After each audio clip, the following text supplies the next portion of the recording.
ఈ రోజుల్లో మనం పిల్లల్ని ఏం స్నాక్స్ కావాలమ్మా అని పొరపాటున అడిగామనుకోండి, వాళ్ళ నోటి నుంచి వచ్చేది నూడిల్స్, పిజ్జా, బర్గర్ ఇలాంటివేనండి.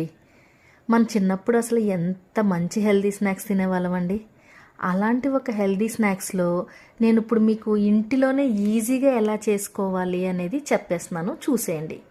ఒక తిక్కు ప్యాన్ తీసుకోండి. అందులో ఒక 3 గరిటెలు ఉప్పు వేసుకుని ఉప్పును బాగా ఫ్రై చేసుకోవాలండి. ఉప్పు బ్రౌన్ కలర్లోకి వచ్చాక కొన్ని పల్లీలు తీసి అందులో వేసుకుని ఫ్రై చేసేసుకోండి. మామూలుగా మనం పెనంలో పల్లీలు ఫ్రై చేస్తే ఎట్లా వస్తుందండి, ఒక చోట మాడినట్టుగా, ఒక చోట అనీవెన్గా ఇట్లా ఉంటుంది. బట్ ఉప్పులో కానీ మనం పల్లీలు ఫ్రై చేసామనుకోండి, చాలా ఈవెన్గా ఒక రకమైన మంచి సాల్టీ టేస్ట్తో తినడానికి క్రిస్పీగా చాలా బాగుంటుందండి. ఈ క్రిస్పీనెస్ అనేది పల్లీల్లో చాలా రోజులు అలానే ఉండిపోతుంది. మనం ఫ్రై చేసుకున్న తర్వాత ఆ ఉప్పుని మనం నార్మల్ ఫుడ్లో కూడా వాడేసుకోవచ్చు.